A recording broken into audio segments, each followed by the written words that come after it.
Good morning. Thank you for joining me today.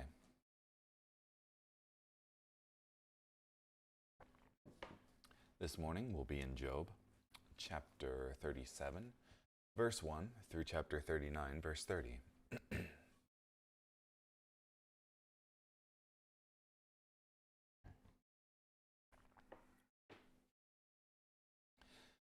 At this also my heart pounds and leaps from its place.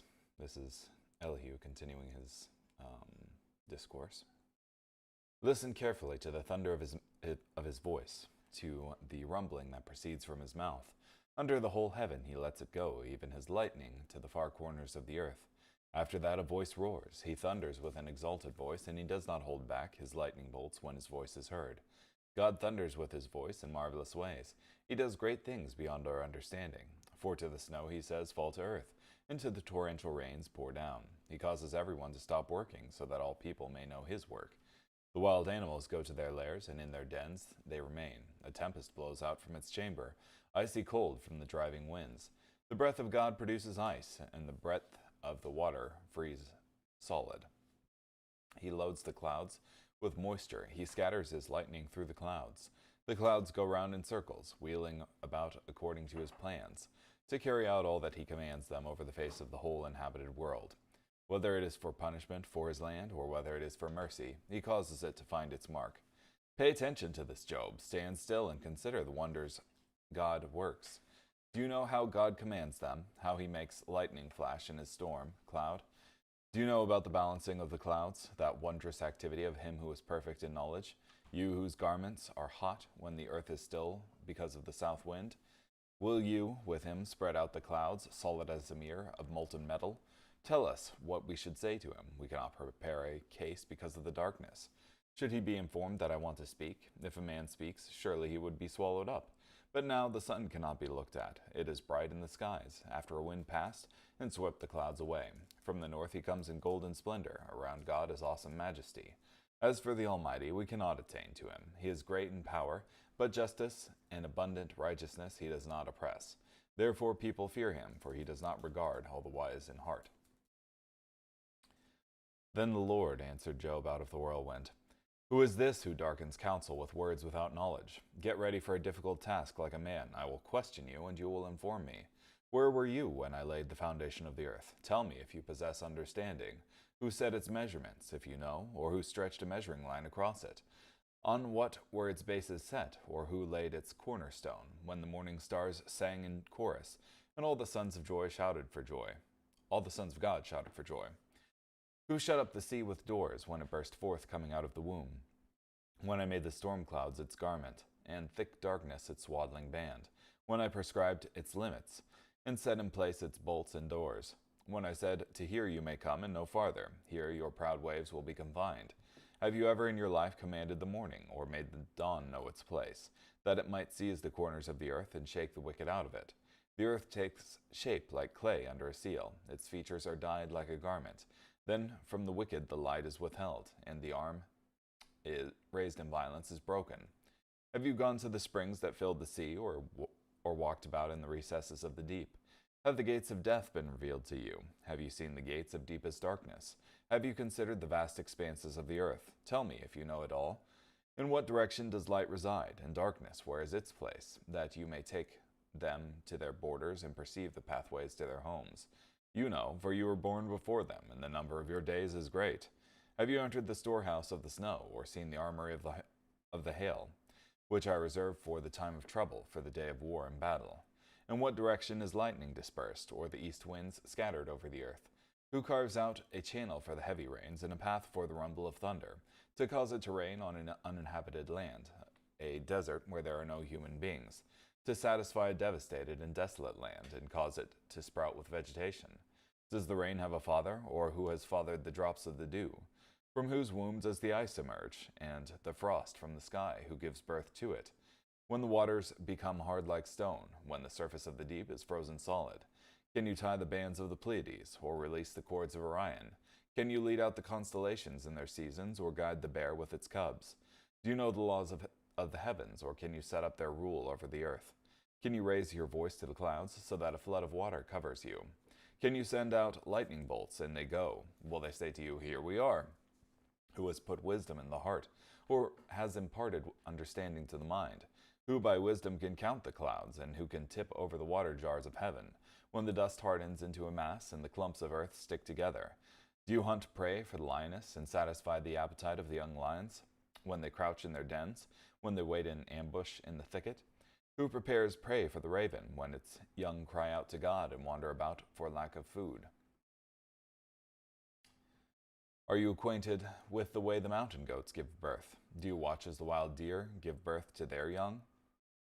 Do you count the months they must fulfill, and do you know the time they give birth?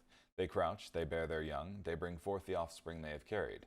Their young grow strong and grow up in the open. They go off and do not return to them. Who let the wild donkey go free? Who released the bonds of the donkey? To whom I appointed the steppe for its home, the salt wastes as its dwelling place. It scorns the tumult in the town. It does not hear the shouts of a driver. It ranges the hills as its pasture, and searches after every green plant. Is the wild ox willing to be your servant? Will it spend the night at your feeding trough? Can you bind the wild ox to a furrow with its rope? Will it till the valleys for you, following after you? Will you rely on it because its strength is great? Will you commit your labor to it? Can you count on it to bring in your grain and gather the grain to your threshing floor? The wings of the ostrich flap with joy, but are they the pinions and plumage of a stork? For she leaves her eggs on the ground and lets them be warmed on the soil. She forgets that a foot might crush them, or that a wild animal might trample them. She is harsh with her young, as if they were not hers. She is unconcerned about the uselessness of her labor. For God deprived her of wisdom, and did not impart understanding to her. But as soon as she springs up, she laughs at the horse and its rider. Do you give the horse its strength? Do you clothe its neck with a mane? Do you make it leap like a locust? Its proud neighing is terrifying. It paws the ground in the valley, exulting mightily. It goes out to meet the weapons. It laughs at fear and is not dismayed. It does not shy away from the sword. On it the quiver rattles, the lance and javelin flash. In excitement and impatience, it consumes the ground. It cannot stand still when the trumpet is blown. At the sound of the trumpet it says, Aha! And from a distance it catches the scent of battle, the thunderous shouting of commanders and the battle cries. Is it by your understanding that the hawk soars and spreads its wings toward the south? Is it at your command that the eagle soars and builds its nest on high? It lives on a rock and spends the night there, on a rocky crag in a fortress. From there it spots its prey. Its eyes gaze intently from a distance, and its young ones devour the blood, and where the dead carcasses are, there it is.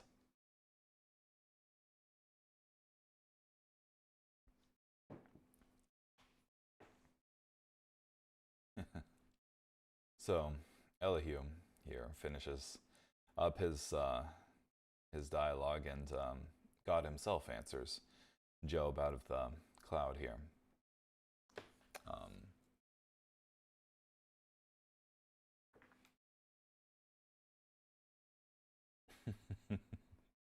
Again, I'm having a hard time summarizing what Elihu is trying to say here.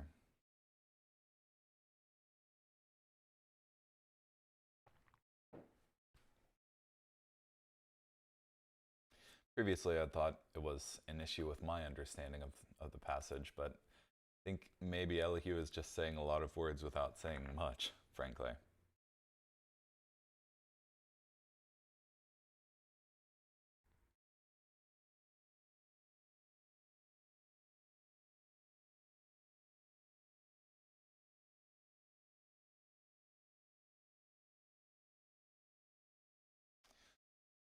Yeah. Stand still and consider the wondrous works of God, Elihu says to Job. Significantly, God will address Job among similar lines when God begins to speak, starting at Job 38. Do you know, and do you know? Though Elihu here had many of the right ideas, he presented them with a wrong premise, the premise that Job's whole crisis came from his sin. If Job could not understand how God performs these marvels, much less assist him, how then could he understand the far less obvious mysteries of God's providence? He had convinced Job of his ignorance, and now he will of his impotence and imbecility, says Trapp.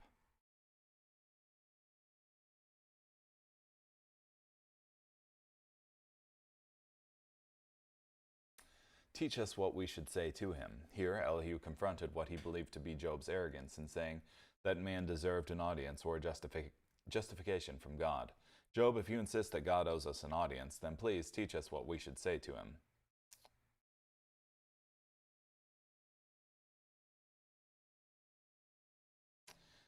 He was endeavoring to bring him to realize the impossibility of knowing God perfectly and the consequent folly of his complainings.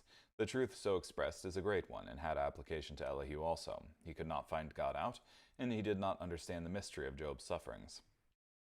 These chapters intensify the sense of the loneliness and solitude of Job.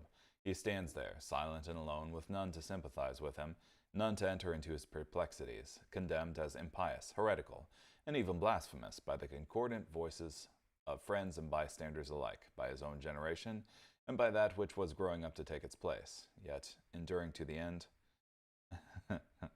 Contra mundum, contra ecclesiam, we may also add unus, and await with trust and confidence the verdict of his God.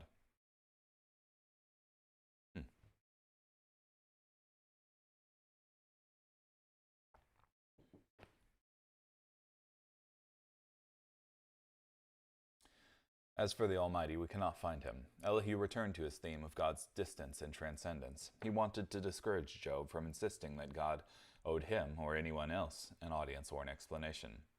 Significantly, the God whom Elihu believed to be utterly beyond and unreachable by man, we cannot find him, has come in the storm, and will speak to Job. It seems that God had finally heard enough of the almost right wisdom of man, and had heard enough of this talk that he was so beyond man, that he was beyond reach. God was about to confront not only Job, but his three friends, and especially Elihu, with both his words and his presence.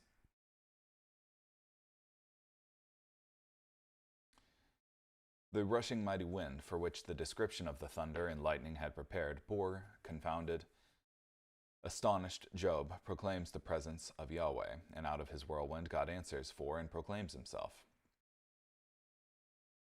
From Clark.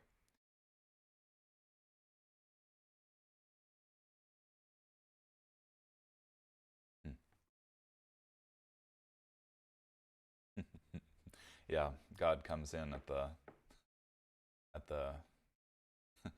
finally at the mention of he's beyond us. He's not coming, Job. So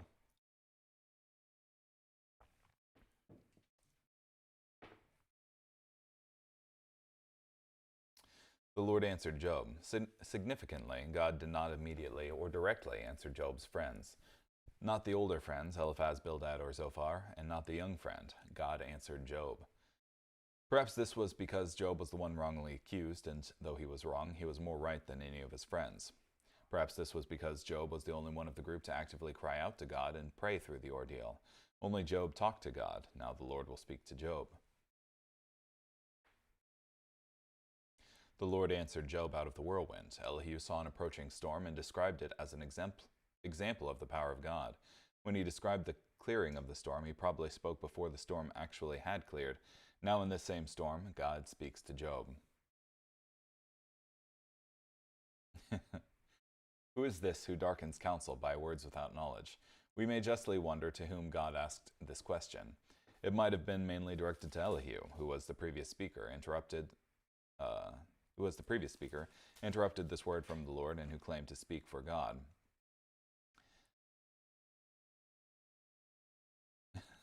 This has been variously interpreted as applying to Job or to Elihu. Personally, I believe the reference was to Elihu, says Morgan. Yeah, each one of them, however, Job, Eliphaz, Bildad, Zophar, and Elihu, spoke without accurate knowledge of what the reader knows from Job chapters 1 and 2. We shouldn't think that God expected them to know what they could not know. Rather, he expected them to appreciate that there were aspects to the matter known to God but hidden to man, and these aspects made sense of what seemed to make no sense.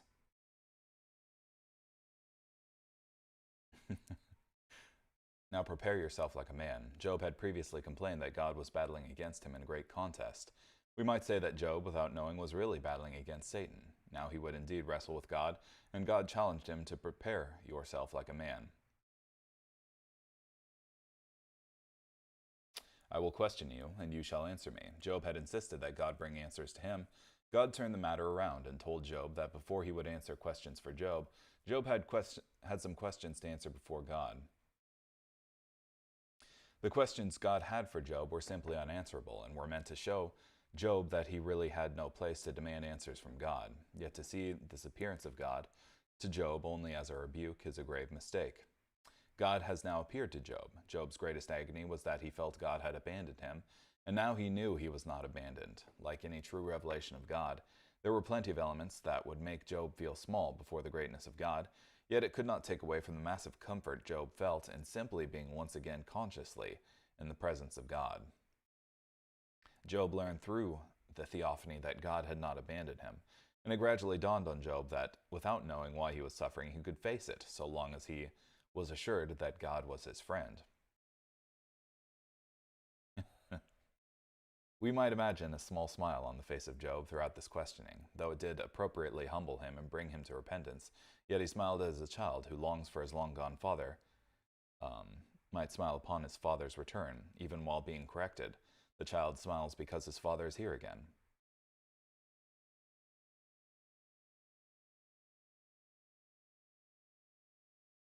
Let us grant that the speeches of Yahweh at the end of Job do not have anything essentially new or surprising to offer. This is not what makes them stand out. What does? Only one feature sets these chapters apart, and that is the simple fact that it is the Lord himself and no one else who speaks them.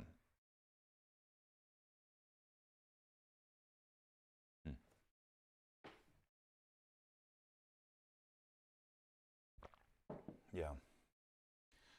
Then God talks about the way creation is set up. The foundations of the earth, the formation of ice on the surface of the water, the routing of the stars in the heavens, which I think is really interesting, actually, because I saw a bit, I think it was by J. Warner Wallace, where he was talking about astronomically how the stars are described in their movements is accurate to what we understand about astronomy today. That is, can you tie the bands of the Pleiades or release the cords of Orion? Can you lead out the constellations in their season or guide the bear with its cubs? I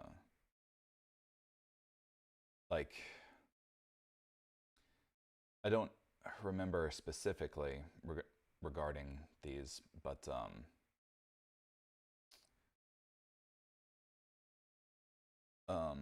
I do know that the bear is this wandering star, essentially, that is not particularly bound to any constellation up in the sky, and that's only something that modern astronomy has been able to confirm.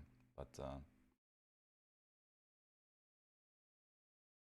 yeah, stuff like that, I suppose, which I think is cool. He also talks about the habits of the wild animals and asks who prepares their food and things of that nature. Oh, yeah. You have here with the discussion of nature, the discussion of these natural laws and rules that govern the earth. And then you have the wild animals there. That is, Job had no knowledge of these facts of nature. He had even less power over the animals. These things belonged to God and not to Job. So,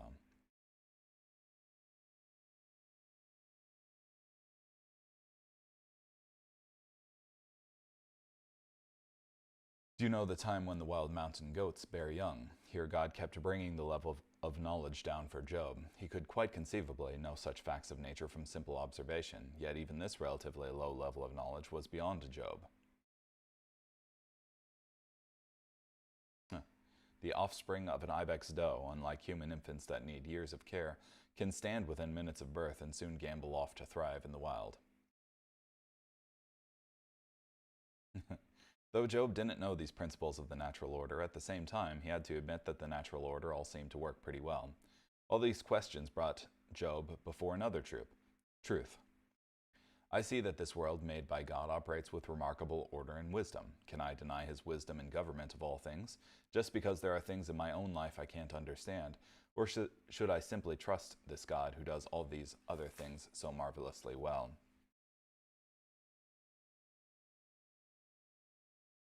They bow down, they bring forth their young. Here God reminded Job of the arrangement of growth and maturity he had engineered for the natural order. Did Job design this or even know much about it? Yeah.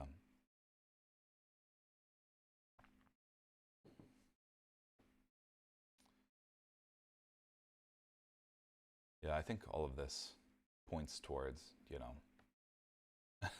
God's got a plan, and even if we don't understand it at the time, we shouldn't lose faith in him, for one.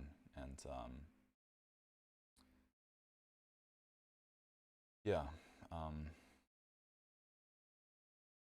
shouldn't grow disheartened in our sufferings, for another,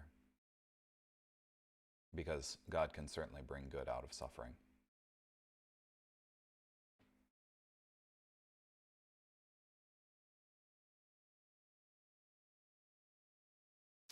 Have you given the horse strength? Like many, Job could be impressed with the majestic strength of the horse, yet he had no strength to give the horse. It came from God and not from Job or any other man. Can you make such an animal? Can you control him? Even the well-broken and best-trained mount might break free from the restraints for the most skilled rider, so that even the one domesticated animal included in the list is not completely under the control of man.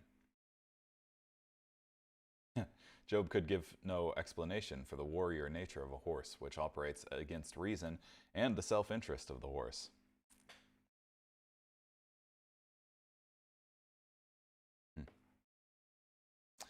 Carrying on. 2 Corinthians chapter 4, verse 13 through 5, verse 10. But since we have the same spirit of faith as that shown in what has been written, I believed, therefore I spoke, we also believe, therefore we also speak. We do so because we know that the one who raised up Jesus will also raise us up with Jesus and will bring us with him. For all these things are for your sake, so that the grace that is including more and more people may cause thanksgiving to increase to the glory of God. Therefore we do not despair, but even if our physical body is wearing away, our inner person is being renewed day by day.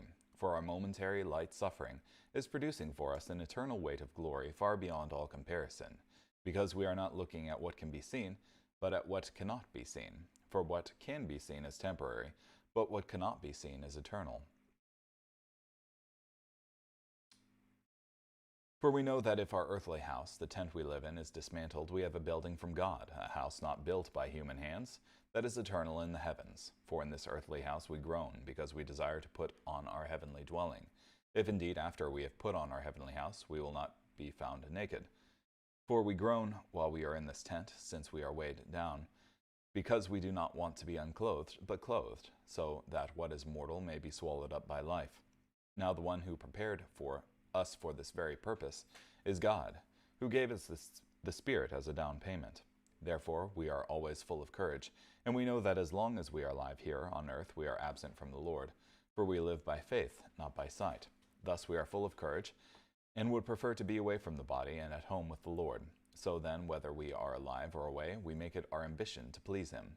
For we must all appear before the judgment seat of Christ, so that each one may be paid back according to what he has done while in the body, whether good or evil.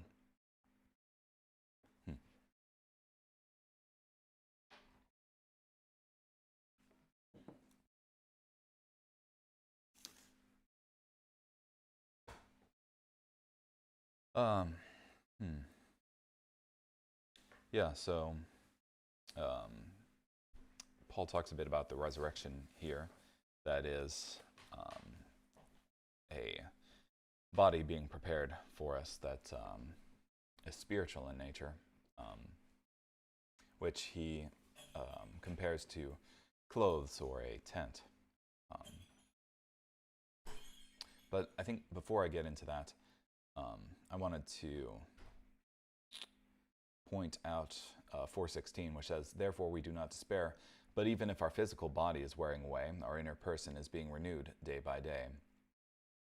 For our momentary light suffering is producing for us an eternal weight of glory far beyond all comparison. And James also has a similar statement in James chapter 1, where it says,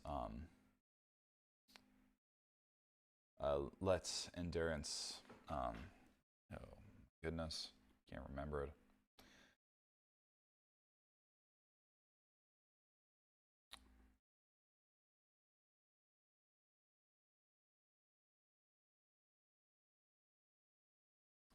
You know that the testing of your faith produces endurance.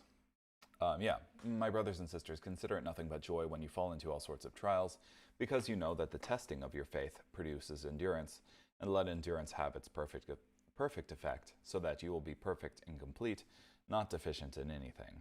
That is, that suffering oftentimes produces in us this effect of refining. So.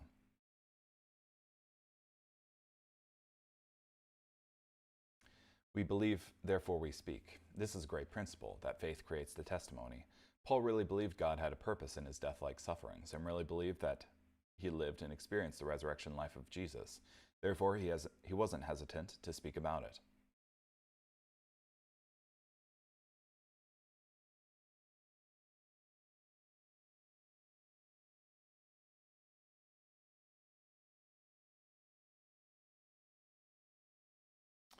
Our light affliction. Why is our affliction light and not heavy? Because of what God accomplishes in us through our affliction, a far more exceeding and eternal weight of glory.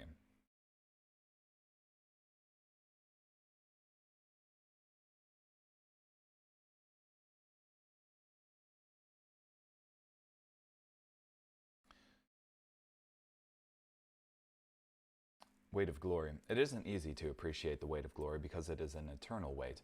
Often the problem isn't so much in what we think about our light affliction, but in that we think so little of our coming weight of glory. Yeah.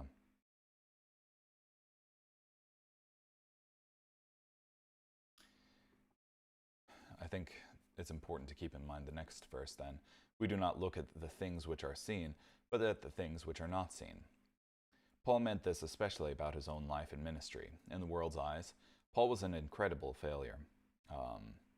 At the height of a career that would reach much higher, he left it all for a life of hardship, suffering, and persecution, with eventual martyrdom. Paul recognized that the world only sees the outward, not the unseen eternal things. Paul isn't saying that all afflictions automatically produce glory. It is possible to allow suffering to destroy us, and to let affliction make us bitter, miserable, and self-focused. However, if we will look to things which are not seen, then our affliction will work in us an eternal weight of glory. Yeah.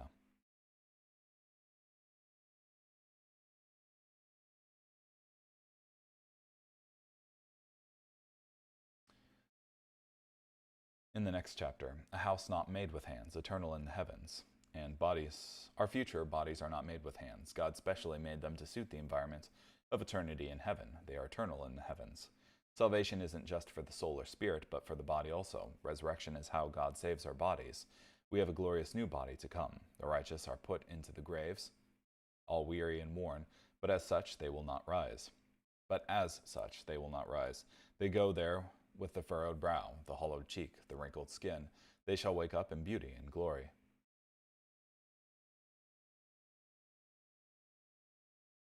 For in this we groan. Christians therefore groan because we see both the limitations of this body and superiority of the body to come. We are earnestly desiring our new bodies.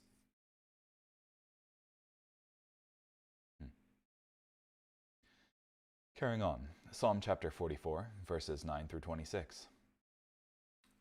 But you rejected and embarrassed us. You did not go into battle with our enemies. You made us retreat from the enemy. Those who hate us take whatever they want from us. You handed us over like sheep to be eaten. You scattered us among the nations. You sold your people for a pittance. You did not ask a high price for them. You made us an object of disdain to our neighbors. Those who live on our borders taunt and insult us. You made us an object of ridicule among the nations. Foreigners treat us with contempt. All day long I feel humiliated and am overwhelmed with shame, for the vindictive enemy who ridicules and insults me. All this has happened to us, even though we have not rejected you or violated your covenant with us. We have not been unfaithful, nor have we disobeyed your commands. Yet you have battered us, leaving us as a heap of ruins, overrun by wild dogs. You have covered us with darkness. If we have rejected our God and spread out our hands in prayer to another God, would not God discover it? For he knows one's thoughts. Yet because of you we are killed all day long. We are treated like sheep at the slaughtering block. Rouse yourself. Why do you sleep, O Lord? Wake up. Do not reject us forever. Why do you look the other way and ignore the way we are oppressed and mistreated? For we lie in the dirt, with our bellies pressed to the ground. Rise up and help us. Rescue us because of your loyal love.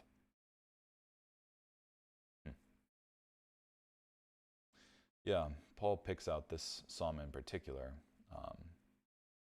and says, on the contrary, we're more than conquerors through Jesus Christ.